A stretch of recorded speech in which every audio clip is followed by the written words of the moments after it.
Bonjour, une petite vidéo aujourd'hui de présentation de ce qu'on est capable de faire avec Linux actuellement, 100% Linux, concernant la spectroscopie. Donc aujourd'hui on va discuter du spectroscope Alpi, couplé avec son interface de calibration SPOX, et ce qui nous permettra un petit peu de contrôler tout ça par l'ordinateur via Indy. Donc à quoi ça ressemble tout ça ? Donc le spectrographe est ici, c'est un spectrographe commercialisé par la société Cheliac.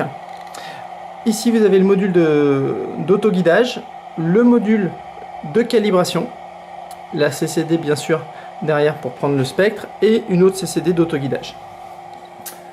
Le spectre est intéressant, mais pour pouvoir l'utiliser, il faut utiliser un module de calibration qui nous permettra de faire des flats et donc de pré-traiter plus facilement notre spectre, et qui nous permettra d'étalonner notre spectre avec un module de calibration. Le tout contrôlé par une interface dite SPOX qui nous permettra de le contrôler par l'USB directement via les drivers Indy. Donc première chose à faire pour cela, il faut lancer le serveur Indy, donc hyper habituel, tout ça est dispo, c'est libre hein, bien sûr, et c'est dans les dernières versions de l'Indy Server, il faut mettre à jour. Donc on lance l'Indy Server avec le driver qui concerne l'Alpi et le driver qui concerne l'ATIC. Je vous montrerai tout à l'heure comment on peut faire ça sans ligne de commande.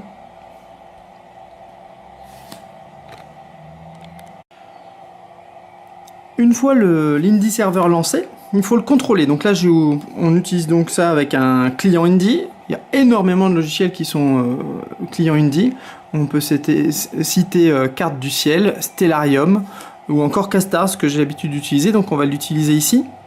Donc il faut aller dans l'onglet Outils, Matériel, Device Manager. Il faut se connecter. Alors là, moi je suis sur un client, j'ai lancé l'Indy Server à côté.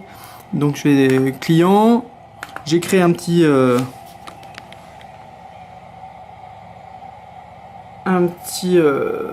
client, enfin c'est comment dire, c'est le serveur qui est sur le localhost, donc le Castars va être client de ce serveur. On connecte et si tout se passe bien, on voit apparaître l'ATIC ici que l'on peut connecter et l'Alpi que l'on peut aussi connecter. Donc on peut aller regarder ce qui se passe. Donc bon, l'ATIC c'est général, c'est pas tout à fait le propos ici, hein, c'est une CCD.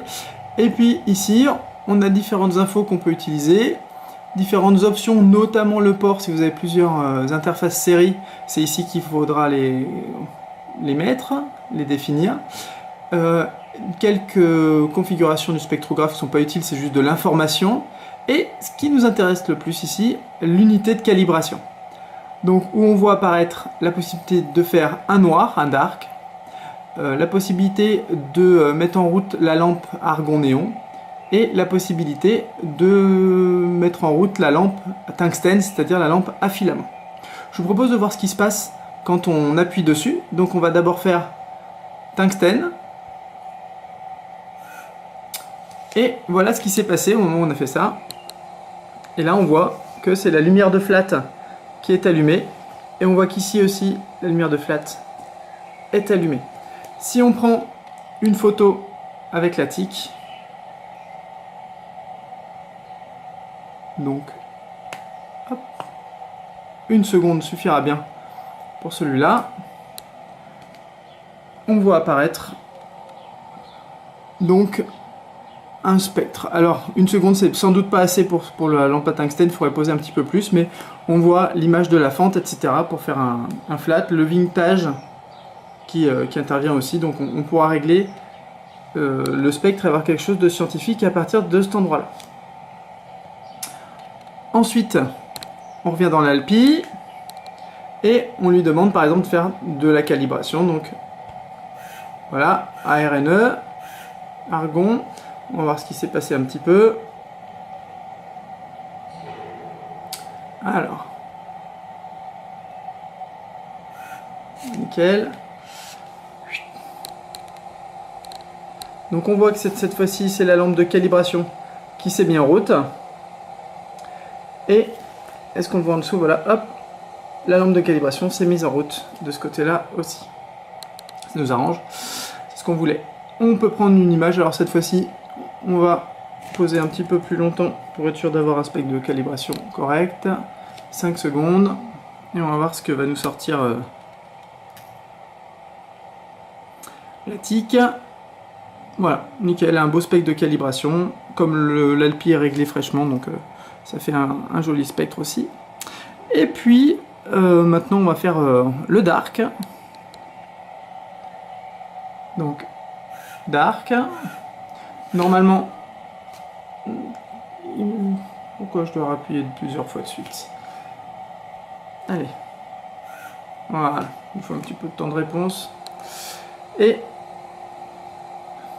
on voit que, donc ça c'est la signalétique hein, du module Spox. Quand les deux clignotent, on est en dark. Donc en fait, il y a un petit miroir qui se pose devant et la lampe de tungstène n'est pas, les lampes sont pas allumées.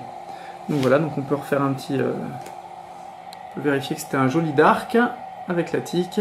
Faire un petit dark de 5 secondes. Bon, normalement la TIC là elle est pas refroidie, donc ça va faire un dark pas trop moche mais un peu sale quand même. Voilà, ouais, il y a un petit peu de lumière qui doit passer quelque part. Bah non, remarque, c'est un dark. Donc non, c'est normal, c'est purement du bruit de lecture, du bruit thermique. Donc voilà un petit peu comment fonctionne ceci.